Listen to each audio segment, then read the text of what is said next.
Unohda VLOOKUP-kaava ja käytä jatkossa XLOOKUP-kaavaa. Näytän tässä videossa sulle 5 erilaista käyttötapaa XLOOKUP-kaavalle ja lopuksi vielä pienen bonuksen. Näytän ensin perus XLOOKUP-kaavan, jossa otetaan kantaa myös arvoihin, joita ei löydy. Seuraavaksi näytän, miten voit horisontaalisesti hyödyntää XLOOKUPia. Kolmanneksi, kuinka löydät arvon käyttämällä niin sanottua wildcard-toimintoa. Neljänneksi, miten voit hyödyntää XLOOKUPissa 2 eri hakukriteeriä. Ja viidennessä, miten voit hakea epäsuorasti läheisimmän arvon. Katso loppuun, jos haluat nähdä vielä bonuksenkin. Tässä esimerkissä haluamme laskea bonuksen henkilölle, mutta tarvitsemme bonusprosentin toiselta välilehdeltä. Aloitetaan kirjoittamaan XLOOKUP-funktiota ja tabulaattorilla voidaan valita Excelin ehdottama funktio. Ensin viitataan henkilöön, jonka prosentti halutaan hakea. Sen perään puolipisteen jälkeen haetaan alue, josta henkilö löytyy ja painetaan F4 lukitaksemme hakualue. Tämän jälkeen jälleen puolipiste, jonka jälkeen haetaan alue, josta tarvittava prosentti löytyy. Lukitaan myös tämä alue F4. Tämän jälkeen laitamme vielä puolipisteen, jonka jälkeen otamme kantaa, mitä kentässä tulee lukea, jos kaava ei löydä arvoa. Lopuksi suljetaan kaava vielä laittamalla sulkeet kiinni ja Enter. Lisätään vielä kaavan perään kertomerkki ja viittaus palkkasoluun, jolloin saamme bonussumman.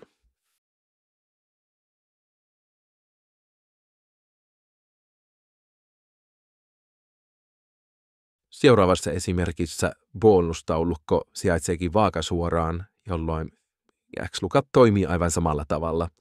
Valitaan alue Ctrl-Shift pohjassa vasemmalta oikealle ja näin saadaan lukittua tämä alue. Sen jälkeen valitaan vielä mistä arvo haetaan Ctrl-Shift pohjassa ja nuoli oikealle ja saadaan tämä alue. Ja sitten voidaan vielä puolipisteen jälkeen laittaa 0, jos virheitä esiintyy, niin silloin ei tule virheilmoituksia erikseen. Ja sulkeet kiinni ja näin saadaan tulos. Lisätään tähän vielä desimaalit näkyville, niin nähdään kaavan tulos. Ja voidaan lopuksi vielä kertoa myös tämä kaavan tulos palkkasummalla, jolloin saadaan maksettavan bonuksen määrä.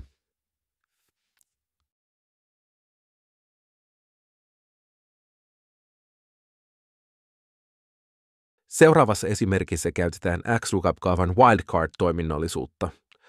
Wildcardin avulla voimme hakea arvon, jos tiedämme vain osan solun tekstistä, kuten tässä tapauksessa. Haetaan Barnes-nimelle koko vastine taulukosta ja aloitetaan kirjoittamalla XLOOKUP-kaavaa tuttuun tapaan. Haetaan F4-solulle arvo taulukon nimiluettelosta. Käytetään myös tuloksen löytämiseen samaa nimiluetteloa, koska haluamme tältä alueelta tuottaa lopullisen tuloksen.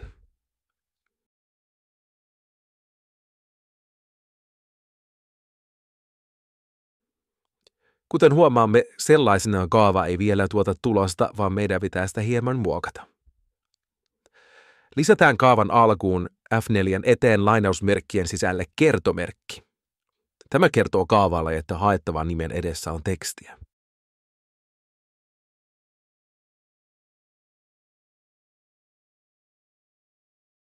Tämän lisäksi meidän tulee valita kaavan Match Mode-osiossa Wildcard Character Match. Lopuksi Enter ja kaava tuottaa tuloksen.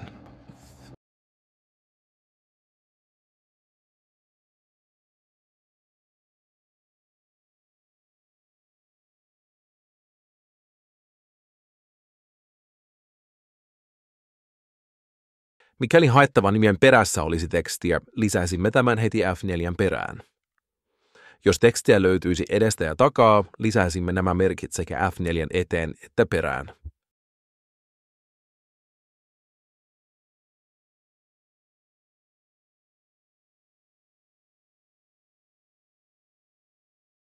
Tässä esimerkissä haemme arvon 2 eri tekijän perusteella, henkilön palkan ja bonuksen. Tehdään ensin 2 alasvetovalikkoa, toinen henkilön nimelle ja toinen palkka- tai bonusvalinnalle. Voit katsoa alasvetovalikon tekemisestä erillisen lyhyt videon, jonka olen tehnyt.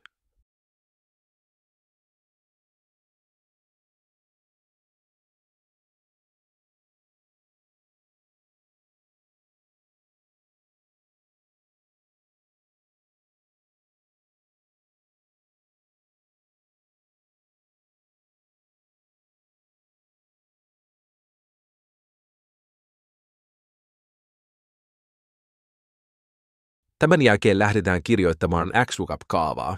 Haetaan aluksi nimelle oma alueensa. Huomaa, että meidän ei tarvitse lukita soluviittauksia, koska emme tule vetämään kaavaa alas, vaan tulos tulee aina yhteen soluun. Jotta voimme hakea nimen lisäksi myös joko palkka- tai bonustiedon, niin lisätään toinen XLOOKUP-kaava nykyisen sisälle.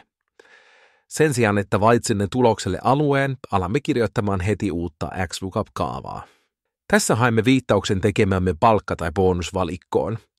Näille haettava alue löytyy otsikkoriviltä, joten maalataan se. Tulokseksi haetaan koko palkka- ja bonusalueen eurot. Nyt voimme testata valitsemalla eri henkilöitä ja katsomalla, tuottaako oikean palkka- tai bonusarvon taulukosta.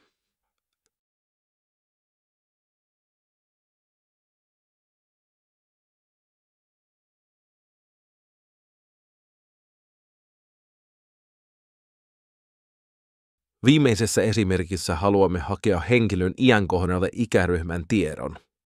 Teemme ensin taulukon, josta löytyy ikäryhmiä rajat ja annamme ryhmille nimet.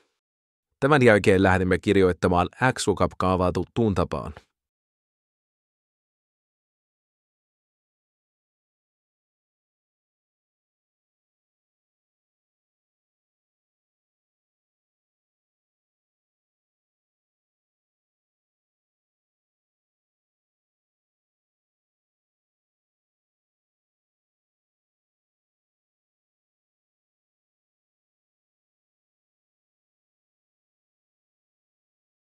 Tällä kertaa lisäämme kaavaan Match Mode-kohdassa valinnan Exact Match or Next Smaller Item.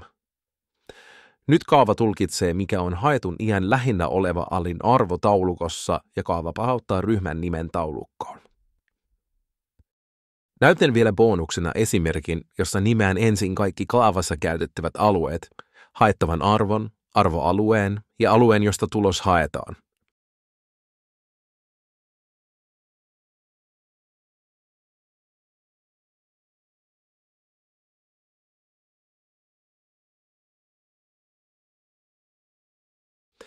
Nyt kaavan kirjoittaminen on jo paljon helpompaa ja kaava hakee koko rangen alueelta tulokset kerralla.